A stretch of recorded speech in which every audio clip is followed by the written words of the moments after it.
This is our town, the place we call home. Welcome to This Is Our Town with Jeff Yorkie, a local public affairs presentation on MonroeCountyRadio.com. Hello again, everybody, and welcome to another edition of This Is Our Town.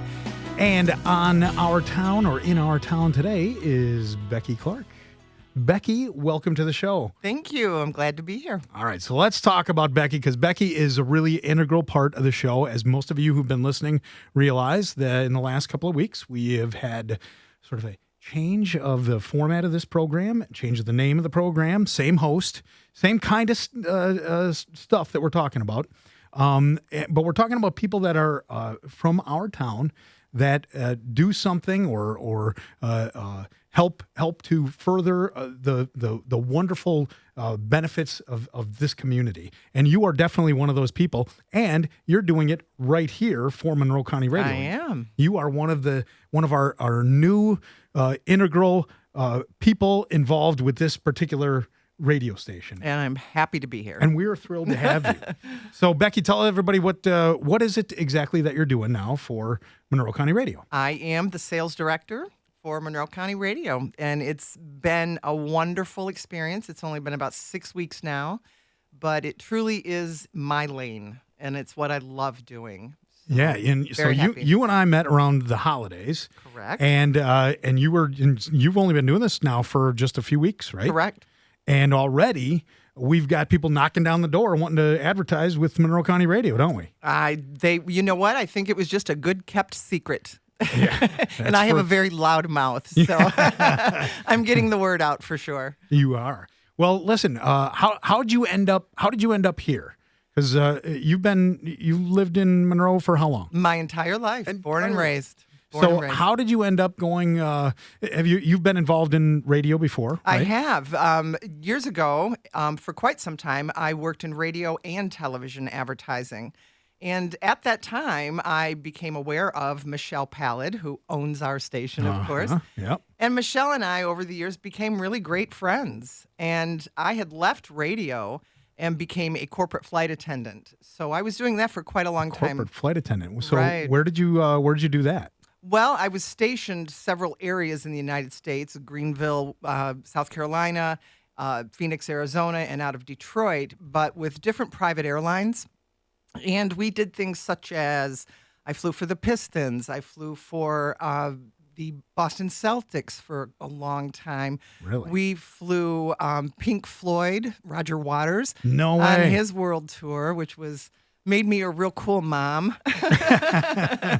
And I wrapped up my flying career by flying with Governor Romney during the presidential campaign for quite a long time. All incredibly cool things. And before we all get back to service related, right, yes. all service related. But before we get back to radio, we got to go back to this flight attendant stuff, because here, as a sports junkie, those of you who know me know that I do the high school sports commentating. You do. And so I'm a huge junkie, and I have always wondered, and I don't know if you paid attention to this kind of stuff, but you were on the flights with the Pistons, with the Celtics. What are they when they're done with a game, right? And how long is it from the time they're done with the game before they get on the plane? It's usually just about right? a half an hour. So Are they still either commiserating about, what a crappy game they had? Or are they still celebrating because they got a big victory? Or are they like you hear about in professional sports, they're just, humdrum and whatever and move on to the next thing? Or what are they like? They board that plane and they are chill pickles. I'll be honest with you. They don't talk about the game. Really? There's really no communication at all. They fly with a lot of handlers and the coaches, of course. And the coaches are always hobnobbing in the back. They have their own private area. And so they're always brainstorming like what went wrong or what went great. Really? The players are just laid out and they're either sleeping. We obviously cook gourmet meals for them, so they're very well fed. Funny little story I can share with you about the Boston Celtics. Please do. And tell me about what time frame when you were with the Celtics. It would have been 2008, 9, and 10. Okay. Yeah.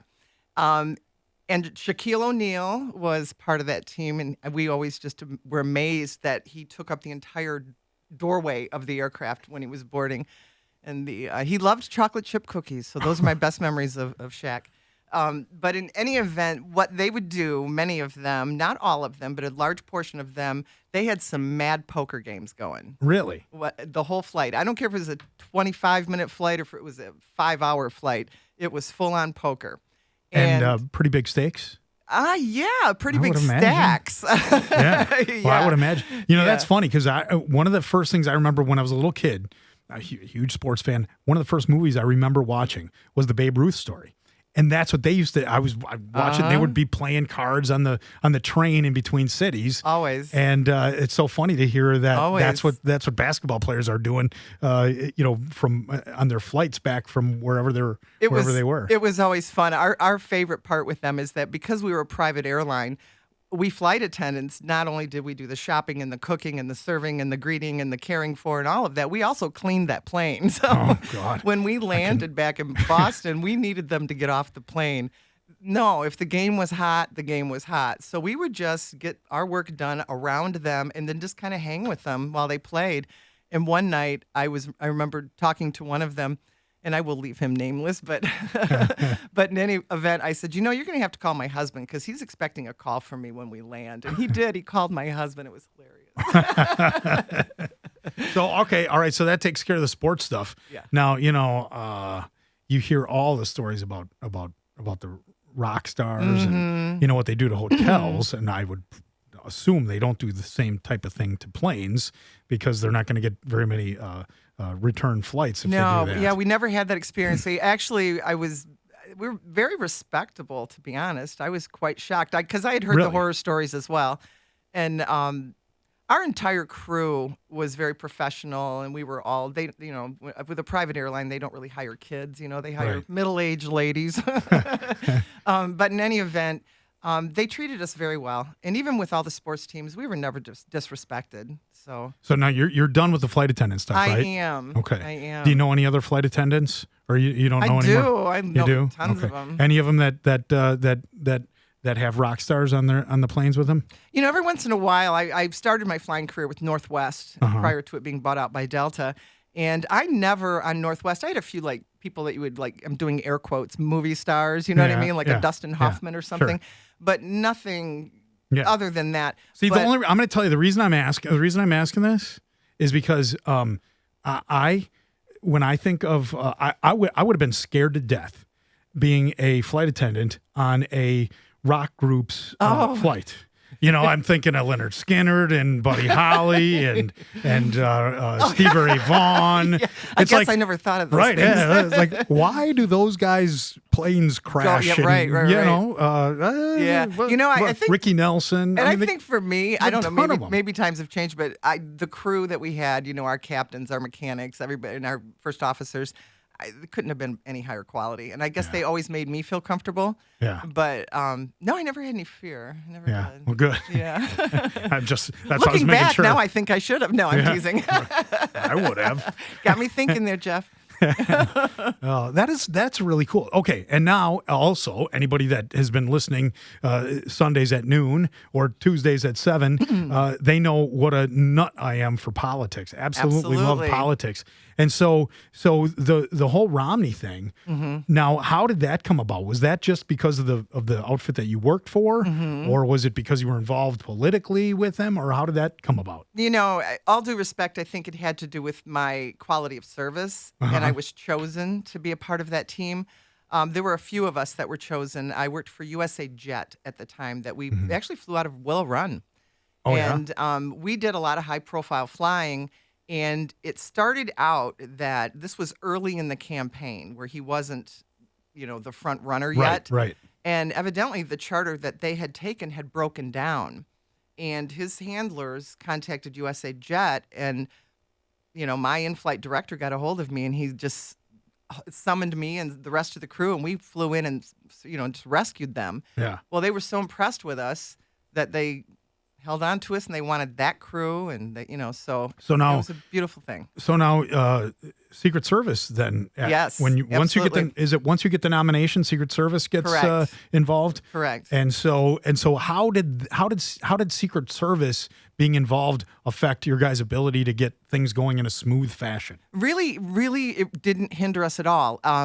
The way that it would work is that prior to now, in a private plane situation, especially as big as the planes that we flew were, we would arrive at the plane 3 to 4 hours before the passengers did. Now, with Governor Romney flew many members of his family, all members of his team, of course. A lot of high-profile celebrities that were supporting him would fly with us on occasion. The Secret Service, a big number of Secret Service, and then the press. So I became actually really good friends with a lot of people from, Politico, from a lot of different news medias, and still stay in touch today, which is kind of cool. Matt Hoy, this is an interesting story. Matt Hoy, who was a senior producer at CNN on a Republican flight, but he was with us the entire thing.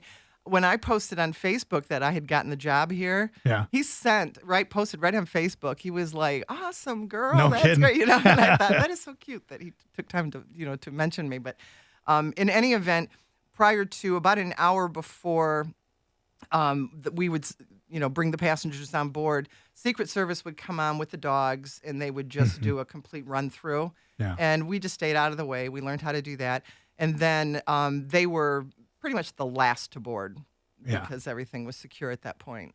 So that's crazy. it was cool. It was you know what, it was the pinnacle of anything I could have ever imagined doing flying. So when that campaign was over, where do you go from there? It was like, it's pretty boring now. Where are you going to go from there? Well, I guess next time you get the guy that wins. There you go. That would have been good too. Yeah. So all right. So you go from that. And how do you end up? Now, when did you finish your flight attendant career? I believe that election was in 2012. Right. So that November 5th okay. was that was the last day. That was the day of the election. We flew Governor Romney and his people back home the next day, and then we positioned our plane in Detroit. And subsequently, my mother had just had a pretty serious stroke, and she had been somewhat ill. My husband and I had made the decision, should she get sicker, that we were going to make that decision as a family for me to stay and help. Okay. And it just coincided with the end of that run, so it was kind of perfect. So you've been kind of out of, and so you went from the TV radio business into the flight attendant business, and then from there took care of family. Been taking care of both of my parents, and sadly they have both passed on in the last couple of years. Sorry to hear that. Yeah, thank you. And so now, how do you end up meeting Michelle? Well, I've known her for a long time. She actually and I have a little side business called Mamie and Mossy's Gal. It's a furniture refinishing business. And Michelle, I actually advertised on this station like 4 years ago. And Michelle and I just became reconnected once I was back in Monroe and whatnot. And we just became really good friends. Michelle actually did a ton of stuff with me and my dad toward the end of his life. We did a lot of fun, outings with him. And again, Michelle, knowing that I had, customer service experience, radio experience, television experience, she started planting the seed a couple of years ago. And never too pushy or anything, but last year, toward the end of 2018, we were talking, and I said, "All right, let's talk about it seriously."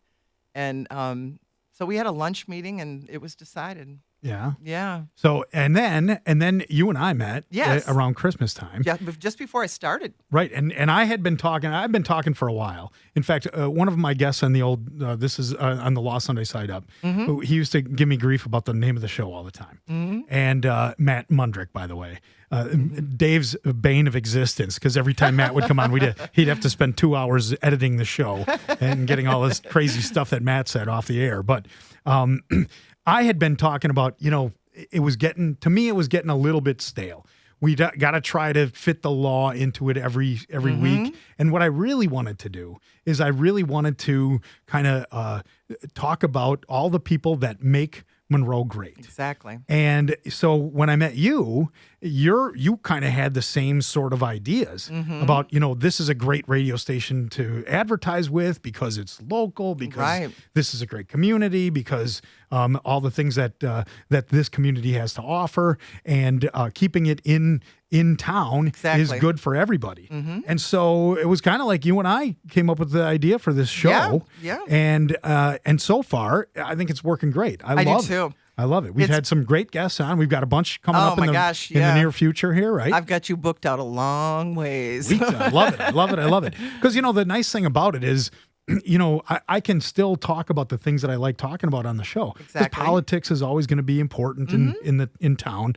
The law is still important here in town. All of that stuff is still important, and it's still something that I like to discuss. But the reality of it is that this town has so much more to offer, and it's really nice because you've been able to network with a lot of those people, and get them then to come on the show and talk a little bit about their businesses and how they give back to our community. That really, I think, there's so many, I really can't put like 1, 2, 3 in order of importance, but if I did have to throw something at the top, it would be what these small businesses owners are doing for the community. There's not one that I have been in, and I've been in hundreds, not one that I've been in that hasn't.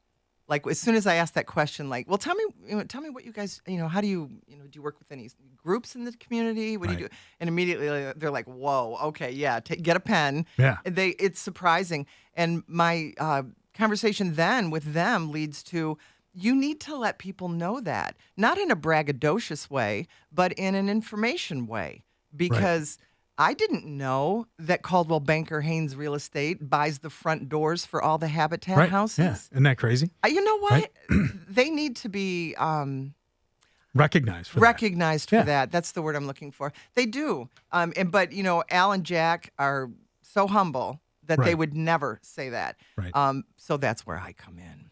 Well, yeah, exactly. And then we can have them on the show. A lot of people don't realize these small businesses in town, you know what? Yeah, sometimes maybe they start out in a networking type of fashion, and so they get involved with some nonprofit organizations.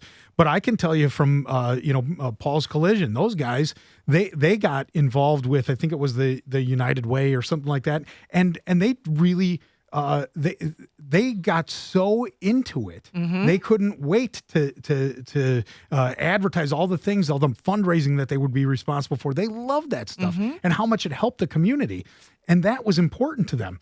It was giving back, and many of these people that come on the show, and so many of the folks that advertise with Monroe County Radio, they do way more than just provide a service or a product to the people in the community. Right, and that takes me back to the conversation you and I had the night that we met, and I remember both of us talking about how I think it's important that we acknowledge the people who put their blood, sweat, and tears into these businesses, the Barn Owl Studios of Monroe, the Williams Insurance, the Cakes by Stephanie, Diamond Design, Stacy's Travel, all of them. They're people who live and run in our community, and they've put their education, their talent, and their money, and most importantly, their time into serving our community.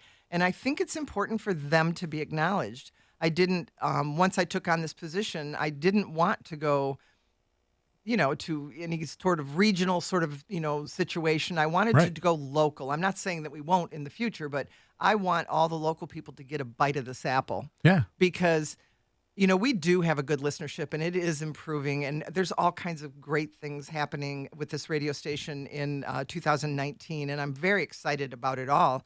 New programming and the sports you guys are doing. I mean, there's not one person when I mention the sports, they're like, they do? I mean, that's just like the coolest thing. So in any event, I just think that it just needs to get the word out, and we need to take care of them, and in turn, they'll take care of their community.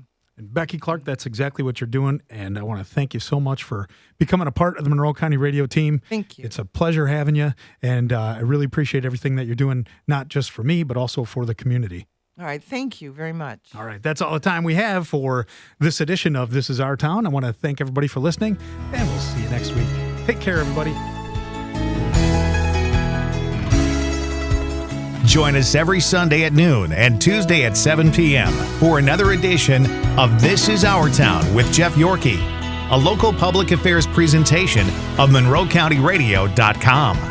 This is our town, the place we call home.